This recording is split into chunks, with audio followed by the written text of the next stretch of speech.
안녕하세요. 저는 이른 나이에 기가 막힌 사연을 가지게 된 대한민국의 한 여성이자 사연튜브를 열심히 시청하고 있는 시청자입니다. 늘상 남의 이야기로만 들어왔던 이야기, 아니 어쩌면 내가 지극히 공감하며 내 마음을 쓸어내릴 정도로 울고 웃으며 들었던 이곳에서의 모든 이야기들이 저에게도 일어나게 되었습니다. 사람이란 게 아무리 알 수 없다고 하지만 저 역시도 그 알 수 없는 수많은 일들 중에서 정말 끔찍하리만큼 너무나 아픈 시간을 보낼 수밖에 없었어요. 그건 바로 남편의 갑작스러운 사망 사고였죠. 남편과 저는 지인의 소개로 만났지만 남편은 당시 나이가 좀 있는 편이었어요. 물론 저와 몇 살 차이가 나진 않았지만 남편은 홍기가 거의 꽉 차다 못해 좀 지난 시기였고 저도 어찌 보면 조금은 늦었다고 할 수 있을 정도의 나이에 서로를 만나게 되었습니다. 30대 초반과 중후반대의 남녀가 만나다 보면 뜨거운 감정과 사랑은 가지기 어렵기 마련이잖아요. 하지만 이 사람과는 달랐어요. 저는 원래부터 연애를 그냥 쉬엄쉬엄 하면서 무난하게 하는 편이었는데 이 사람만큼은 정말 너무 좋더라고요. 그 이유는 이 사람은 저한테 정말 너무너무 잘해주었기 때문이었어요. 아, 사람들이 여자가 사랑받는다는 걸 말하는 게 이런 거구나 할 만큼 저한테 최선을 다해주었죠. 그래서 저도 이 사람에게 점점 빠져들 수밖에 없었던 것 같아요. 이 사람은 행동도 그렇지만 말을 정말 예쁘게 해주던 사람이었습니다. 늘 연애 때부터 결혼 이후까지 한결같은 눈빛으로 이렇게 말을 해주곤 했었어요. 자기는 진짜 다른 사람들 눈에는 어떨지 몰라도 내 눈에는 최고로 예뻐. 최고로 사랑스러워. 진짜 다른 사람들은 불쌍해. 우리 마누라 같은 사람 못 만나서. 나는 최고의 행운을 가진 사람이야. 이렇게 말을 해주는 사람 앞에서 저는 아, 내가 정말로 이 사람에게 사랑을 받고 있구나라는 생각이 절로 들 수밖에 없었습니다. 그러니 저에게도 이 사람이 행운이 아닐 수가 없었죠. 근데 이 사람에게는 장점이자 단점인 부분이 하나 있었는데 그건 바로 사람이 너무 좋다는 거였습니다. 우리 시어머니가 지나가는 말로 하시는 걸 들은 적이 있었는데 이 사람은 사람 좋은 게 다 시아버지를 닮은 거라고 하더군요. 자기도 자기 자식이지만 본인과 닮지 않은 모습이 나올 때면 한 번씩 놀라곤 한다며 그렇게 말씀을 하신 적이 있었는데 그건 제가 봐도 그랬습니다. 남편과 시어머니는 정말 달랐어요. 달라도 너무 다르고 한참 달랐어요. 거기에 남편에게는 여동생이 하나 있었는데 그 여동생조차도 남편과는 천지 차이로 다른 사람이었어요. 신우이는 시모를 똑 닮은 사람이었는데 그건 외모뿐만이 아니라 성격까지 빼다 박은 듯이 닮아 있었죠. 그걸 보면서 저는 진짜 사람들이 어쩜 이렇게 같은 배에서 나왔는데 이렇게 다를 수가 있을까 하고 감탄을 한 적도 있었네요. 남편과 저는 연애를 한 1년 반 정도 하다가 결혼을 했어요. 남편 쪽에서는 솔직히 말해 저를 탐탁지 않아 하긴 했었지만 남편의 홍기가 가득 차 있었기 때문에 저를 허락해 주더라고요. 근데 그 허락해 주는 과정이 정말 어이없었습니다. 남편의 어머니와 여동생을 처음 소개받으며 제가 인사를 드리러 가던 날이었어요. 저는 한껏 잘 보일 생각으로 예쁘게 꾸미고 약속 장소로 나갔죠. 그렇게 약속 장소에서 만나 서로 인사를 하는 것까지는 괜찮았습니다. 근데 그 뒤부터가 진짜 별로였어요. 시모와 시누이는 저희 건너편으로 앉고 저와 남편이 나란히 앉아 있었는데 벼랑간 시누이가 저와 남편의 모습을 보더니 이런 말을 하더라고요. 근데 두 사람 진짜 안 어울린다. 아니, 보통 결혼하는 커플들 보면 어머, 둘이 너무 잘 어울린다 라는 소리가 나가야 하는 게 정상이잖아요. 근데 내가 봤을 때 둘은 진짜 외관상 너무 안 어울려. 뭔가 언밸런스하다고 해야 되나? 뭐가 문제인지 모르겠네. 첫 만남에서 대놓고 이런 이야기를 하는 신우이를 보면서 겉으로는 내색을 못했지만 속으로는 뭐 이런 애가 다 있나 라는 생각이 들더라고요. 근데 여기에 더 한 사람이 나오던 거 있죠? 그러게, 어머나 세상에, 그걸 나만 느낀 게 아니었네.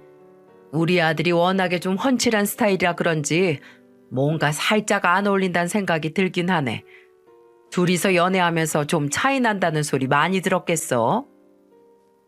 첫 만남부터 이렇게 이야기를 하는 사람들이 어디 있을까요? 저는 정말 속으로 어이가 없고 화가 났었어요. 하지만 똑같이 개념 없는 사람이 되고 싶진 않았습니다. 그래서 그 자리에서 버럭 화를 내기보단 좀 교양 있게 반박을 하려고 하는데 제가 먼저 나서기 전에 우리 멋쟁이 남편이 먼저 나서주더라고요. 엄마, 왜 그런 소리를 하세요? 야, 넌 왜 쓸데없는 소리 하는 거야? 지금 이 자리가 무슨 자리인지 모르세요? 둘 다 모르고 나온 자리는 아니죠? 저 이 사람이랑 결혼하겠다고 이 자리 마련해서 데리고 온 건데 무례하게 무슨 짓이에요? 당장 사과하세요. 그리고 두 사람이 뭘 모르고 있는 것 같아서 하는 소린데 이 사람이 저랑 결혼해 주는 거예요.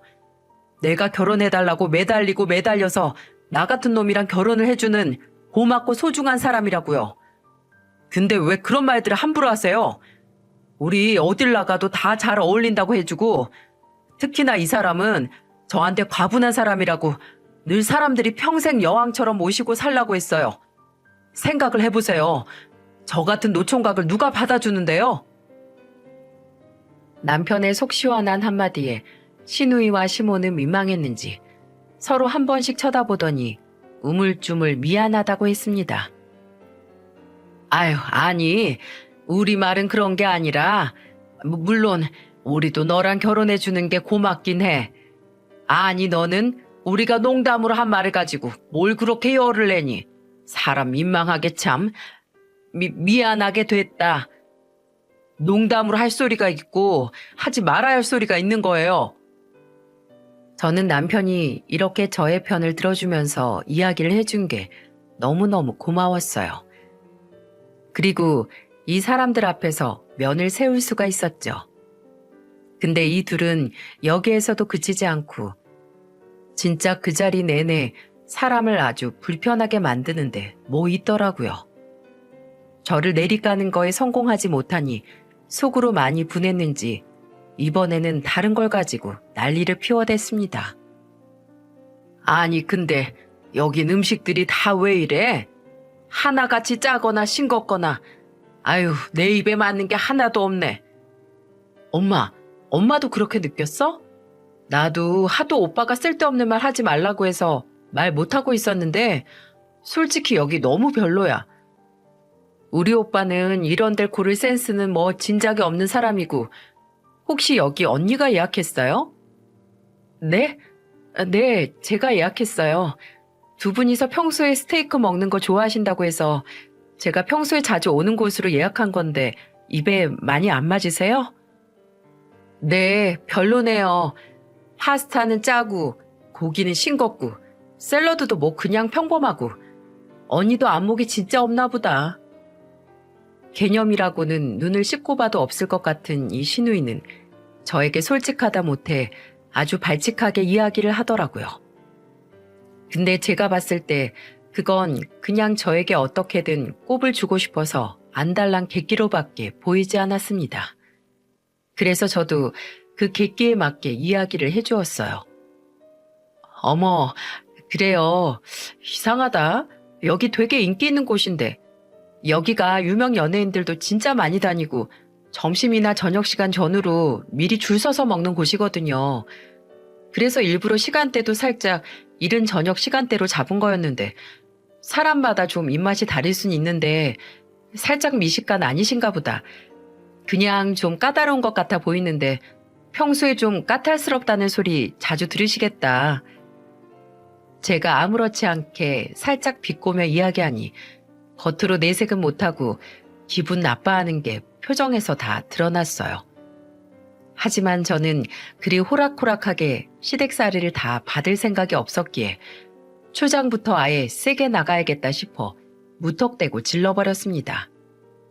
덕분에 그 첫 인사 자리는 단순한 인사 자리가 아닌 기싸움의 자리가 되어버렸지만 저는 거기에 크게 개의치 않아 했어요.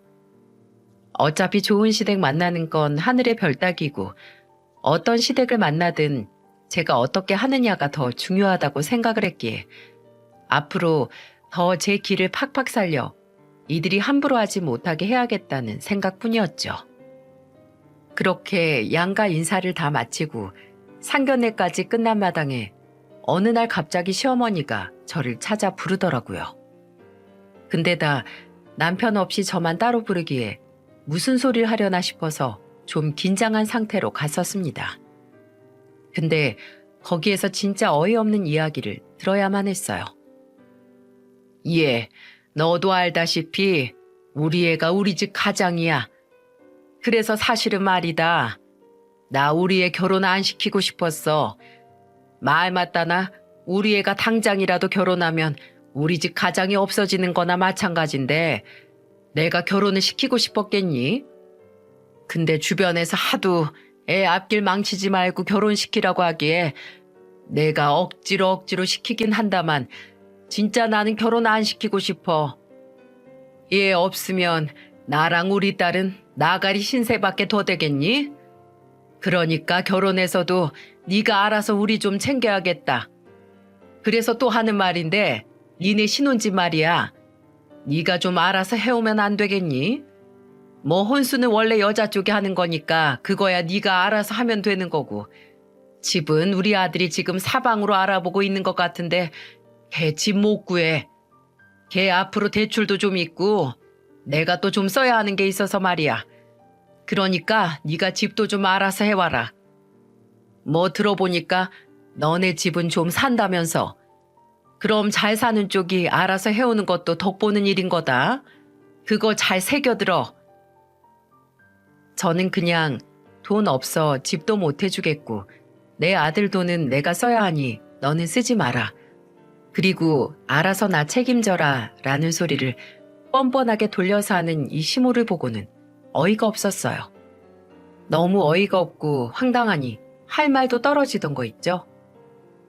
하지만 호락호락하지 않은 저는 그 소리를 그대로 들어줄 마음 따윈 없었습니다.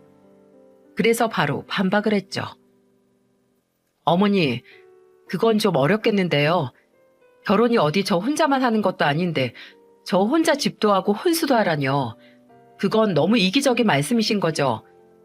집은 안 그래도 지금 저희가 상의해서 같이 사려고 하고 있어요. 저희 부모님도 좀 도와주시겠다고 하긴 했는데 혼수도 알아서 다 해주신다고 했는데 집까지 해달라고 하면 그게 무슨 염치 없는 짓인가요? 그래서 집은 저희가 알아서 하겠다고 했으니까 거기에 대해서는 더 말씀 말아주세요.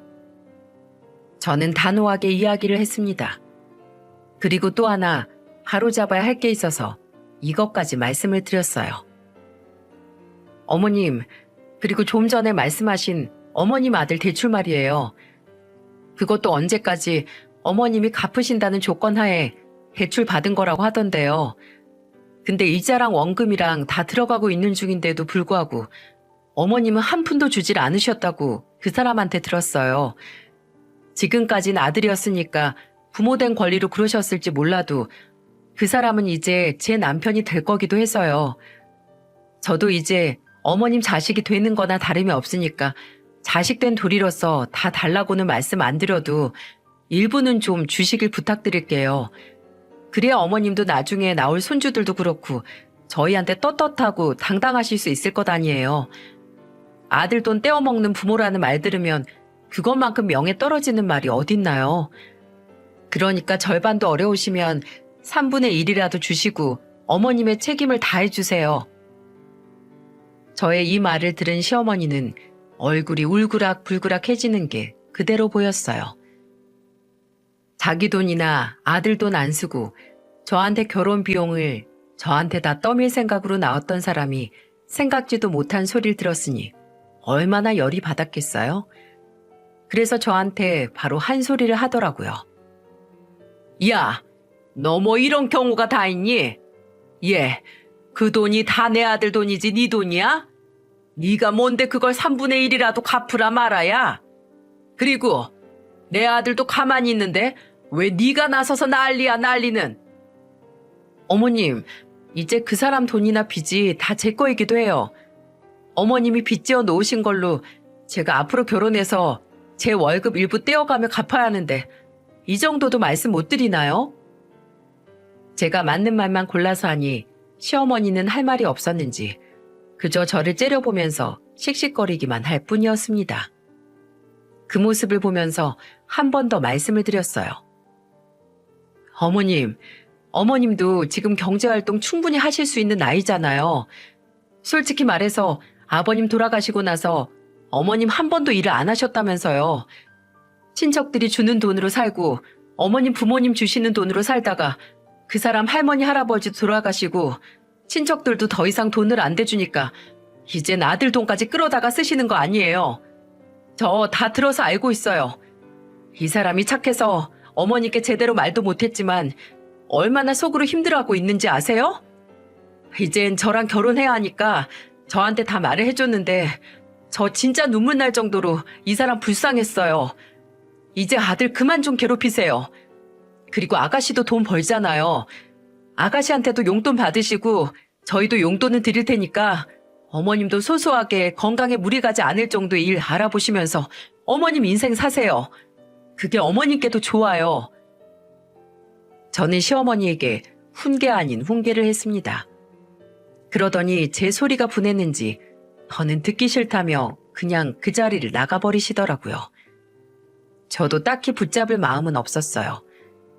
그건 이제 시어머니가 알아서 생각하고 결정할 일이었으니까요.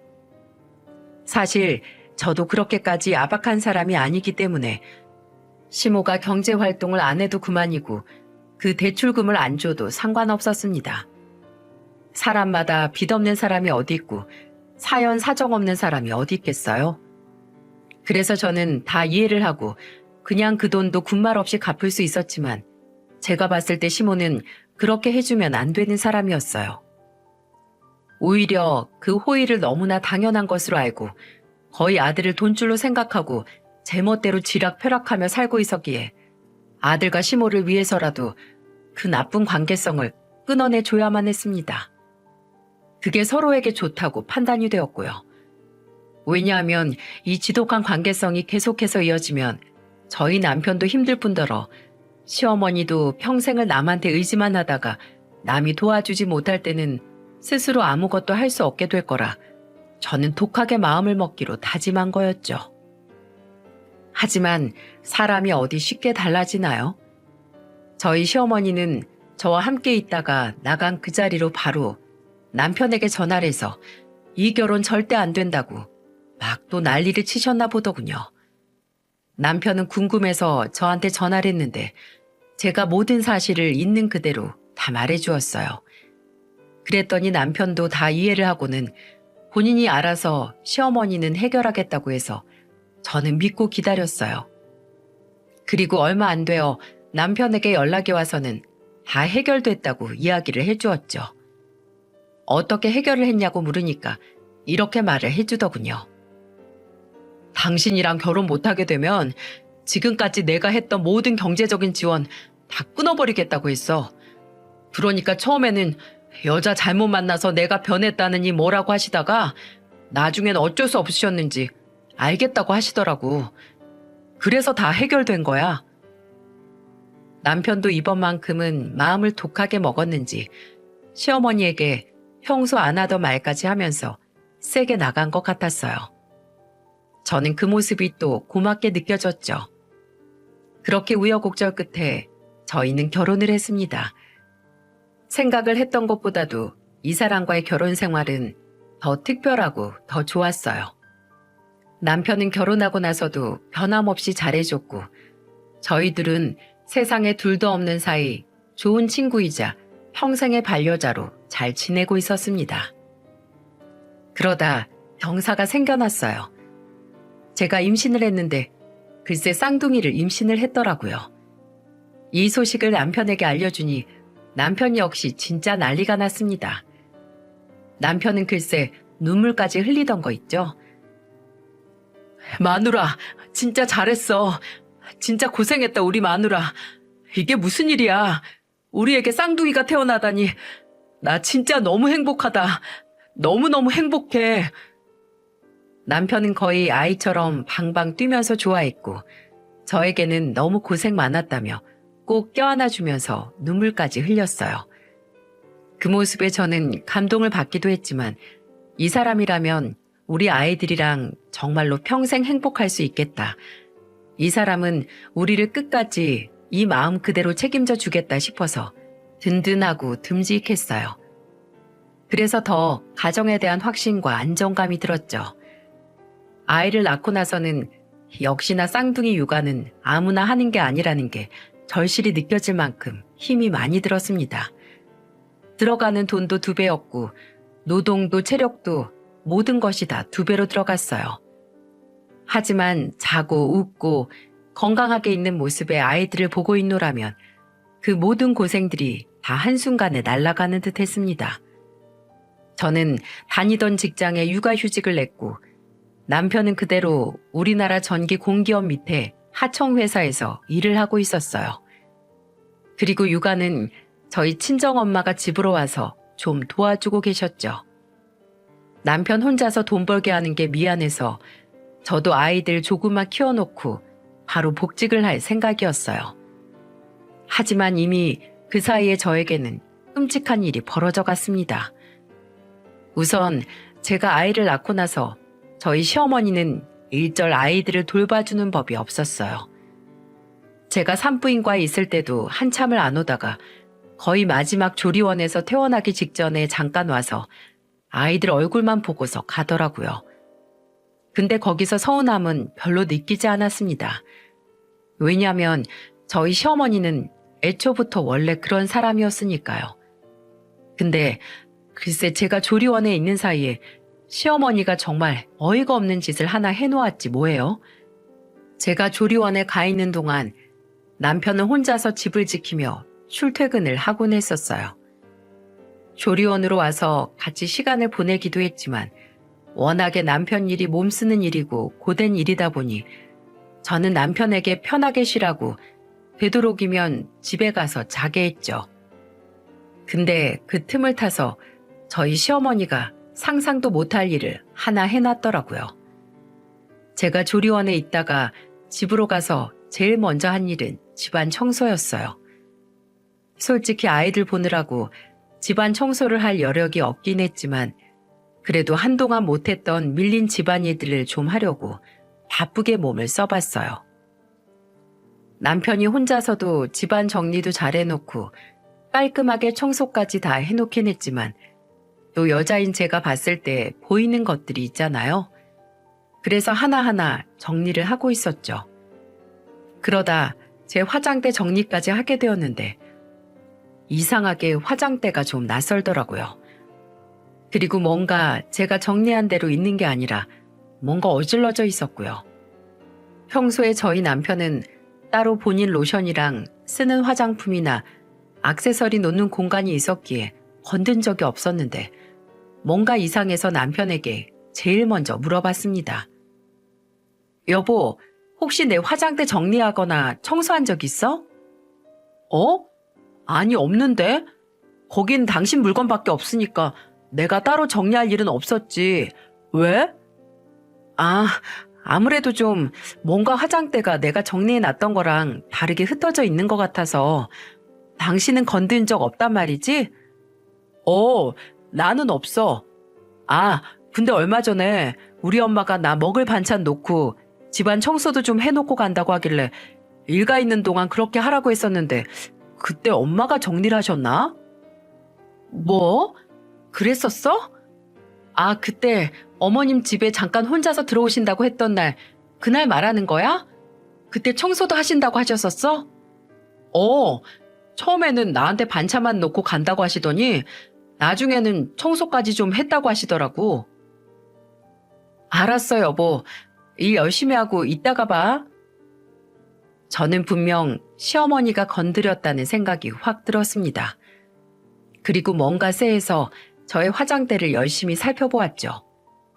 역시나 저는 평소에 좀 좋은 물건들이나 좋은 것들이 있으면 잘 사다가 쟁여두는 편인데 제가 두고두고 쓰려고 했던 화장품들이 몇 개 사라져 있더라고요. 로션인데 꽤 비싼 걸 할인할 때 많이 사뒀었는데 그게 없어져 있는 게 보였어요. 하지만 거기에서 끝이 아니었습니다. 화장품 훔쳐간 걸 제가 확인을 하고는 기가 차서 있었는데 그래도 그것까지는 제가 좀 참아보려고 했어요. 근데 혹시나 싶어서 제 액세서리 통을 봤는데 글쎄 그것까지 손을 댔더라고요. 저는 너무 어이가 없고 경악스러웠습니다. 이건 도둑이 따로 없었어요. 심지어 거기에도 놀라운 사실은 남편과 결혼 후에 따로 맞췄던 커플링만 달랑 있고 결혼 프로포즈용으로 받았던 반지가 사라져 있어서 깜짝 놀랄 수밖에 없었어요. 저는 설마 이것까지 건드렸겠어 싶어서 우선 제 화장대를 다 엎어서 확인을 했습니다. 근데 역시나 없더라고요. 그리고 저는 평소에 물건들을 다 제자리에 놓는 습관이 있어서 그 반지가 살아서 움직이지 않는 한 그곳을 벗어날 리가 없었고요. 그래서 저는 이 사실을 다 파악하고 나자마자 시어머니에게 전화를 했습니다. 근데 무턱대고 훔쳐갔냐고 하면 듣지 않을 것이 뻔하기 때문에 머리부터 썼어요. 어머님, 저 집에 왔어요. 그동안 잘 지내셨어요? 그래. 애들 데리고 집에 갔니? 그래, 나는 잘 지냈다.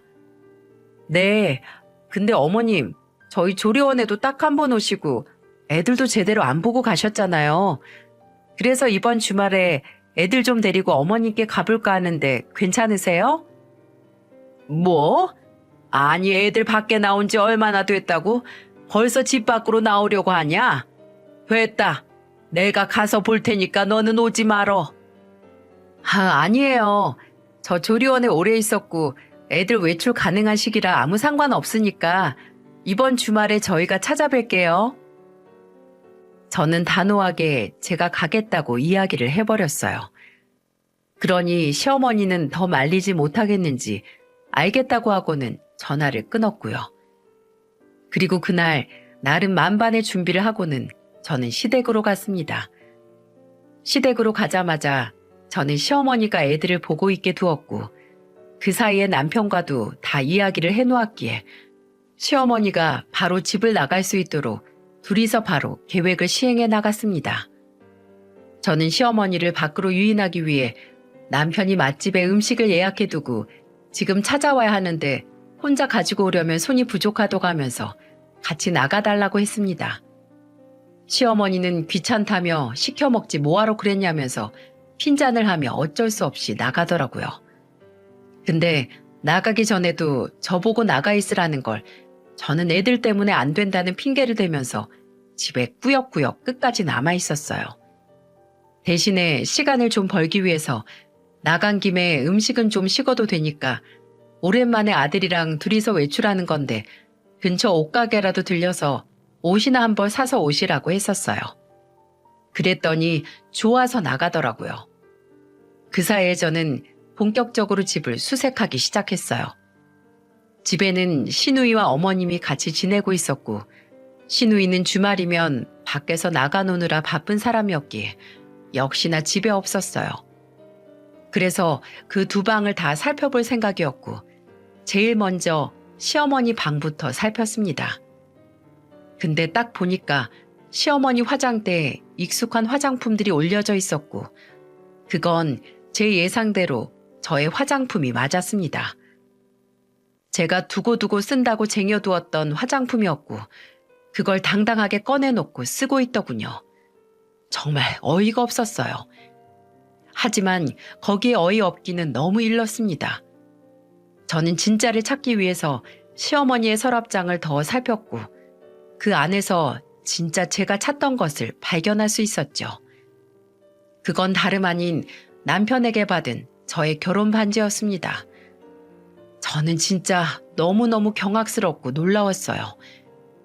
그래서 일단은 이 모든 것을 증거로 남겨놓기 위해 사진들을 다 찍어 놓았어요. 하나하나 저의 물건이 시모의 방에 있는 모습들을 죄다 찍었고 아직 제가 잃어버렸던 물건들이 다 나오지 않았기에 그 다음으로 신우이의 방으로 가서 그 방을 다 뒤졌어요. 역시나 신우이의 화장대에서도 제가 잃어버린 화장품과 각종 액세서리가 나왔습니다. 저는 평소에 목걸이나 반지, 팔찌를 즐겨서 했었기에 소장하고 있는 것들이 많이 있었는데 진짜 몇 개가 여기에 와 있더라고요. 거기에 모자라 제가 좋아하는 브랜드에서 산 귀걸이까지 잔뜩 있었죠. 근데 여기는 제가 더 뒤져봐야겠더라고요. 그래서 옷장까지 살펴봤습니다. 근데 진짜 이 사람들이 간이 배 밖에 나온 건지 그 옷장에는 제가 결혼 전부터 사서 입었던 명품 브랜드의 옷이 몇 개나 와 있는 거예요. 제가 제 화장대를 정리하다가 그 뒤로는 또 애들을 살펴야 해서 옷장까지 청소를 다 못하고 있었는데 글쎄 제가 알지 못하는 부분까지 이 둘이 손을 댔다는 사실에 정말 분노감까지 느껴졌네요. 그래서 이 모든 것들도 다 증거로 남겨두었어요. 그리고는 제 물건들을 싹 다 가지고 나와서 거실에 다 펼쳐두었고요. 그 상태로 시어머니와 남편이 들어올 때까지 기다리고 있었어요. 시간이 좀 지나서 시모와 남편이 집으로 들어왔고 이 둘은 집안에서 일어날 수 없는 광경을 보면서 깜짝 놀랐는지 들어오자마자 표정이 확 바뀌더라고요. 그 중에서도 단연 표정이 우스웠던 건 시어머니였습니다. 어머나 세상에, 이걸 네가 다 어떻게 꺼낸 거야? 어떻게 꺼내긴요? 친히 다 찾아보고 하나하나 꺼냈죠. 어머님, 이거 다 제 물건인 건 아시죠? 저희 집에 제 물건들이 안 보이길래 혹시나 싶어서 좀 찾아봤는데 이렇게나 많이 나오네요. 이거 제 거니까 도로 가지고 가도 되죠? 그게 말이다. 그리고요, 똑똑히 말씀드리는데요. 이거 엄연한 범죄예요. 어머님, 지금 이거 도둑질 하신 거예요. 특히 제 명품 옷, 제 비싼 액세서리들, 그거 다 없어도 상관없는데요. 딱 하나 용서할 수 없는 게 있어요. 뭔지 아세요? 뭔데? 제 결혼 반지요. 어떻게 어머님은 제 결혼 반지까지 훔칠 생각을 하셨어요? 네? 정말 너무하신 거 아니에요? 어떤 시어머니가 며느리 결혼 반지를 훔치냐고요? 이거 저한테 당연히 걸릴 거라는 생각을 못 하셨어요? 네? 시어머니는 제가 화를 내니까 그제서야 상황이 심각한 줄 알았는지 저한테 와서는 잘못했다고 빌기를 시작했어요. 아가, 미안하다. 미안해. 나는, 그게 결혼 반지인 줄은 꿈에도 몰랐어. 정말이야. 그냥 좀 값이 나가 보이길래 그래서 가지고 온 거지. 네 결혼 반지 훔칠 생각은 정말 일절 없었다. 믿어줘. 아무리 결혼 반지인지 몰랐다고 하더라도 남의 물건에 그렇게 손대도 되는 건가요? 그것도 저 없는 틈을 타서 말이에요. 그건 진짜 아니잖아요. 저는 시어머니에게 너무나도 화가 났어요. 그리고 그 뒤를 이어서 제가 남편에게도 신우에게 연락해서 지금 당장 집으로 오라고 연락하라고 했어요. 신우이는 남편의 연락을 받고는 놀라서 집으로 달려왔습니다. 그리고는 신우이 앞에 신우이 방에 있던 제 물건들을 그대로 보여줬어요. 이거 제대로 설명해 보세요, 아가씨. 왜 내 액세서리들이, 명품 옷들이 아가씨 방에 있었는지요? 그게 엄마가 줬어요, 엄마가. 엄마가 언니가 그냥 가져다가 쓰면 된다고 해서. 신우이는 시어머니의 탓을 했지만 그걸 듣고 가만히 있을 시어머니가 아니었어요. 무슨 소리야? 네가 직접 방에 들어가서 고른 거잖아. 내가 언제 너한테 그런 소리를 했어? 아주 가관도 아닌 둘의 모습을 보면서 저와 남편은 머리가 다 지끈거릴 정도였어요. 그래서 이 둘을 어떻게 할까 고민하다가 우선은 다시는 제 물건에 손대지 않겠다는 각서를 받아내고는 참고 넘어가 주었죠. 근데 여기에서 멈추면 우리 시댁이 아니죠. 이들은 여기 이거 멈출 수 있는 그릇들이 못 되었어요. 저희는 시모에게 결혼 후에 계속해서 용돈을 주고 있었고 시모는 제가 결혼 전에 말씀드렸던 대로 대출금 일부를 저희에게 갚고 있었어요. 근데 이것도 어느 순간부터는 밀리는 걸 제가 가만히 두고 있었더니 갑자기 황당한 얘기를 또 하나 저희에게 하는 거예요. 아니, 정확하게는 저희에게가 아닌 저의 남편에게 한 소리였죠. 남편은 저한테 오더니 고민이 많은 목소리로 말을 하더라고요. 여보, 엄마가 급하게 돈 쓸 데가 있다고 빌려달라는데 어떡하지? 내가 그동안 다른 건 다 거절해 오긴 했는데 이번 건 좀 어떻게 해야 하나 고민이 되네. 왜? 무슨 일인데? 엄마가 전에 나 말고 다른 사람한테 돈을 빌린 적이 있었거든. 근데 그 사람한테 돈을 못 주고 있었나 봐. 그 사람이 얼마 전에 와서 엄마한테 난리를 피우면서 돈을 달라고 막 뭐라 했었나 봐. 그거 안 하면 이제 진짜 큰일 낼 거라고 하는데 어쩌나 싶어. 돈은 거의 1,000만 원 정도 되나 봐. 아니, 어머님은 진짜 무슨 생각으로 그렇게 여기저기 돈 다 빌려놓고는 하나도 갚질 않으시고 그러는 거야? 하다못해 그렇게 빚이 있으면 일이라도 하셔야 하는데 아직도 일자리 하나 안 알아보시고 우리가 드리는 용돈으로만 생활하시잖아. 근데 거기다 또 돈을 빌려달라고 하신다고? 우리한테? 원래 우리한테 주시기로 한 돈도 지금 안 주고 계시는데. 그러니까 말이야. 나도 그래서 얘기했더니 그거랑 같이 해서 꼭 매달 갚겠다는데 어떡할까? 저는 남편의 이야기를 들으면서 시어머니에게 너무나 화가 났지만 그래도 그 사정을 모른 채 할 순 없었습니다. 그래서 시어머니를 도와드리기는 했지만 그냥 도와드릴 순 없어서 이번에는 제대로 각을 잡고 빌려드려야겠다 싶어서 차용증을 들고 나갔죠. 저는 딱 3년 안에 매달 돈을 지불하는 것으로 해서 1,000만 원을 갚는다는 내용의 차용증을 들고서 시어머니에게 갔고, 시어머니는 처음에는 성질을 팍 내셨지만 이거 안 쓰면 빌려드릴 수 없다고 하니까 바로 꼬리를 내리고는 돈을 빌려가셨어요. 어찌 보면 같은 가족끼리 왜 이렇게 독하게 구냐고 할 수 있을지도 모릅니다. 근데 이 시어머니한테만큼은 이렇게 해야만 했어요. 왜냐하면 남편이 그동안 저랑 결혼하기 전까지 가장 노릇을 하면서 본인이 벌어서 모은 돈은 하나도 없을 만큼 시어머니가 돈을 다 뺏어가서 쓰고 있었거든요. 그러니 이 사람도 결혼할 돈도 연애를 할 돈도 없어서 결혼도 더 늦어졌던 거였고요. 하지만 결혼 후까지 그런 생활을 하도록 둘 수 없어서 저는 시어머니도 이제 정신을 차리고 경제적으로도 더 독립을 하실 수 있도록 오히려 도와드린다 생각하고 독하게 한 거였어요. 하지만 시어머니는 이거에 대해 늘 억울해하고 안이 꼽게 생각을 하고 있었죠. 그리고 제가 아들을 꼬드겨서 남편과 시모 사이를 갈라놓는다고 생각을 했었어요. 근데 그래도 저는 제 뜻을 굽힐 생각은 없었죠. 그렇게 시모와의 좁혀지지 않는 거리를 유지하며 저의 결혼 생활을 쭉 이어가고 있었습니다. 시댁만 뺀다면 저에게 결혼 생활은 천국이나 다름없었어요. 남편과도 거의 싸울 일이 없었고 남편의 사랑을 받고 아이들의 예쁜 모습을 보면서 저는 결혼 생활을 정말 잘 해나갔죠. 남편은 일을 하면서 그 힘들고 바쁜 와중에도 아이들을 잘 돌봐줬어요. 그리고 틈틈이 엄마가 와서 육아를 같이 해주고 엄마가 없는 때에는 도우미 분을 붙여주어서 옆에서 제가 혼자서 힘들지 않게 많이 도와주도록 해줬고요. 그러니 저는 그 치열하다는 쌍둥이 육아를 어렵지 않게 할 수 있었습니다. 그건 순전히 다 남편 덕분이었어요.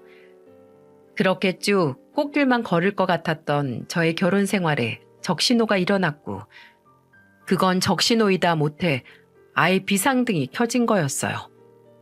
그리고 그 비상등은 저에게 너무나도 큰 지옥의 길을 열어주었습니다. 남편은 앞서 말씀드렸다시피 우리나라 전기 공기업 밑에 하청 직원으로 일을 하고 있었어요.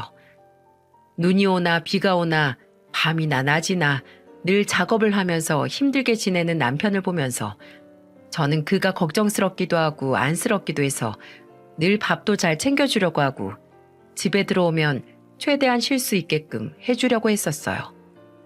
그렇게 아끼고 사랑했던 남편이었는데 남편에게 아주 비극적인 사건이 일어나고 말았습니다. 그날은 좀 이상했어요.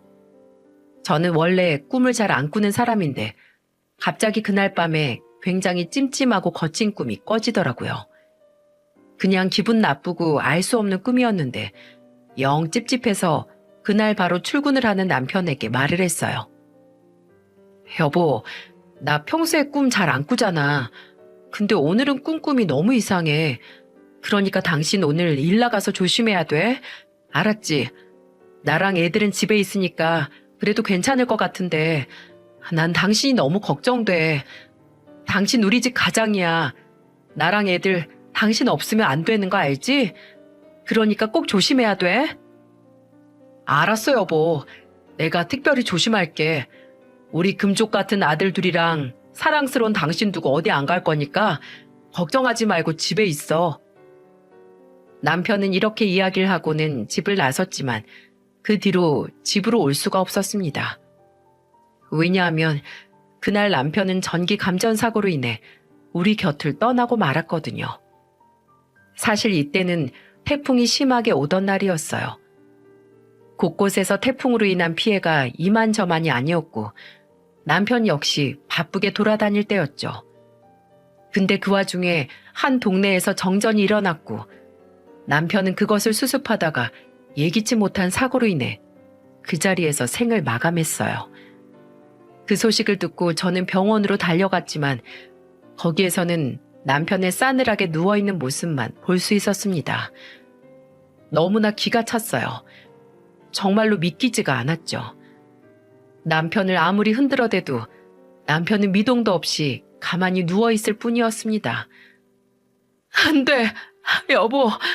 분명 집으로 온다고 했잖아. 꼭 돌아온다고 했잖아. 나랑 애들 두고 어디 안 간다고 했잖아. 제가 아무리 소리를 지르며 남편을 흔들어 깨워도 아무 소용없었어요. 결국에는 제가 실신이라도 할까봐 같이 간 저희 친정엄마가 저를 말렸고 결국 그렇게 저는 남편의 장례를 치러야만 했습니다. 저는 장례 동안 하루 종일 울었어요. 시어머니와 신우도 놀라서 와서는 하염없이 울었습니다. 그렇게 눈물의 장례식이 끝나고 저는 남편의 유품을 정리하는데 그렇게 울었는데도 또 눈물이 나더라고요. 그때는 엄마도 잠깐 집으로 가셨던 때라 저는 혼자서 마음 놓고 펑펑 울었습니다.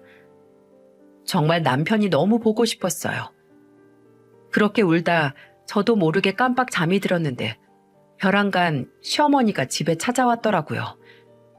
밀린 피로가 쌓인 데다 지쳐서 잠이 들었기에 벨소리도 못 듣고 있었더니 전에 본인이 알고 있던 집 비밀번호를 치고 들어와서는 잠들어 있는 저를 흔들어 깨우더라고요. 그리고는 막말을 퍼부어댔습니다. 야, 너는 이 상황에 잠이 오니?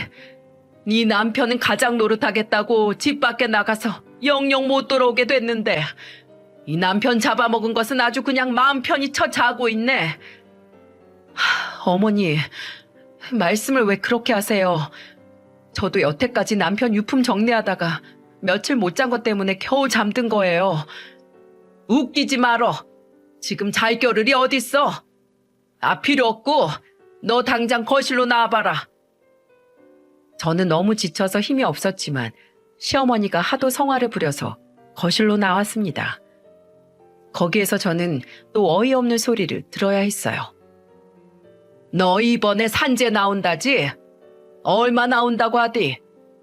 너 익히 알고 있겠지만 네 남편이 우리 집 가장이었던 것도 알고 있지? 그러니 그 산재 나오는 거 우리 일부 줘야겠다. 그리고 너 장례식장에서 네 엄마랑 하는 소리 내가 뒤에서 들었는데 종신보험도 가입되어 있었다며 1억짜리. 그것도 어느 정도 내 권리 있다고 본다. 그러니 내놔. 내 아들 잡아먹은 값으로 내놓으란 소리야. 저는 이 말을 듣는데 진짜 어디까지 싸워야 하나 너무 질리더라고요. 그리고 포기를 모르고 개념 없이 행동하는 시모가 기가 막혔습니다. 근데 저는 이미 혼자 된 인생, 이 사람들에게 남편의 생명값으로 받은 돈을 그냥 빼앗길 수가 없었어요. 무엇보다도 그 돈을 이 사람들이 제대로 쓴다는 보장도 없었고, 시모는 이번 기회에 남편에게 빌려간 돈들과 차용증까지 썼던 모든 것들을 다 무효화시키려는 꼼수를 딱 보였어요. 그래서 저는 더더욱 가만히 둘 수가 없었습니다. 그래서 남편을 잃은 슬픔을 뒤로하고 저는 이 사람들을 어떻게 참교육을 시켜줘야 할까 고민에 빠졌어요. 계획을 짜면서 저는 남편의 유품도 같이 정리를 하면서 슬픔을 털어내려고 하는데, 그때 남편의 핸드폰을 살피면서 이상한 점을 하나 찾게 되었어요. 그건 바로 이상한 문자 내용이었고, 그 번호는 저장이 되어 있진 않았지만 수많은 통화와 문자 내용들이 담겨져 있었어요. 그리고 돈을 안 내놓으면 시어머니를 가만 안 두겠다는 내용이었고, 남편은 그 협박에 못 이겨서 계속 돈을 보내주고 있는 듯 했었어요. 또 통화 내용을 들어보니 충격적인 사실을 알 수 있었는데, 그 통화를 했을 때 그 남자는 시모가 사채를 빌려다 쓴 사람이었고, 남편을 협박해서 시모에게서 받을 돈을 가지고 간 거였죠. 남편은 혼자서 이걸 싸우고 있었고, 시모에게 빌려준 1,000만 원 이후에 이 일이 일어나게 된 거라 저한테는 말도 못하고 있었던 것 같았어요. 저는 너무나 충격적인 사실에 이 전화가 온 사람에 대해 캐나갔고, 시모의 행적도 한 번 더 살피며 저에게 남편의 산재와 보험금까지 노린 그 이유를 더 구체적으로 알아내기 위해 사람을 붙여 알아봤습니다. 근데 정말 더 놀라운 사실을 거기에서 알아낼 수 있었죠. 시모를 협박하던 그 인간은 시모의 남자친구였고, 시모는 남자친구와 계획을 해서 저희 남편을 협박해 돈을 갈취한 거였어요. 이 모든 사실을 몰랐던 남편은 그걸 그대로 믿고는 제가 걱정할까봐 저 모르게 본인의 엄마를 위해 또 희생을 한 거였죠.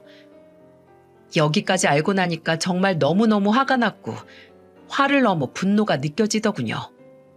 그래서 저는 이 모든 증거들을 다 모아서 경찰에 시모를 신고했습니다. 사기죄와 협박죄, 현금 갈취 등등 모든 죄목을 다 털어서 신고를 해버렸어요. 그 사실을 안 시모가 당장에 저한테 쫓아와서 빌어댔죠. 너 이 사실 다 어떻게 한 거야? 도대체 어떻게 알아냈어? 당신같이 멍청한 인간이 쓰쓴 건데 내가 그것도 못 찾았을까봐? 당신 이제 끝났어. 인생 종쳤다고. 어디 협박할 게 없어서 아들이 협박하고 아들한테 사기를 쳐? 당신은 진짜 인간도 아니야. 어디 한번 죗값 톡톡히 치러봐. 미안하다. 내가 잘못했어. 내가 그 돈 다 도로 줄 테니까 제발 용서해줘. 제발 합의 좀 해줘. 아니, 절대 합의는 없어. 당신은 당신 죄 톡톡히 치러야 돼. 그래야 정신 차리지. 그동안 너무 받고만 살았지. 그러니 남의 돈 귀한 줄 모르고 무서운 줄 모르는 거지. 저는 그렇게 이야기를 해버리고는 시모를 외면하고 나와버렸어요. 그 뒤로 시모는 경찰 쪽의 조치를 받게 되었고, 저는 아예 인연을 다 끊어버리기 위해 시모의 만행을 놓고 재산이나 그 모든 것들이 시모에게는 돌아가지 못하도록 법적인 조치까지 다 취하고는 이사를 가버렸어요. 그래서 시모와는 지금까지도 연락을 못하고 시누이도 무엇을 하면서 지내고 있는지 모르는 상황이죠. 근데 나중에 남편과 친하게 지내던 친척 동생 한 명이 저한테 연락이 와서 해준 얘기가 있었는데, 그 시모는 나라의 처벌을 받고 나와서 지금은 식당 주방 보조로 일을 하고 있다고 하더군요. 그 시누이는 경찰서에 갔다 온 시모가 창피하다며 진작에 독립하고 나가 연도 거의 끊고 지낸다고 들었어요. 참 그 말년이 완전히 나가리가 된 모습들을 보면서 저는 인생 진짜 잘 살아야겠다는 생각이 들더군요. 여러분, 제가 살아보니까 길지 않은 인생 겪어본 바로 자업자득은 멀리 있지 않는 것 같아요. 정말 거의 바로바로 돌아오는 게 자업자득인 듯 싶더라고요. 그래서 저는 앞으로 진짜 바르게 남한테 피해 안 주고 살아보려고 해요. 그리고 남은 우리 아이들 잘 키우면서 제 남은 인생도 잘 가꾸어 나가겠습니다. 저의 삶을 여러분들도 많이 응원해 주세요.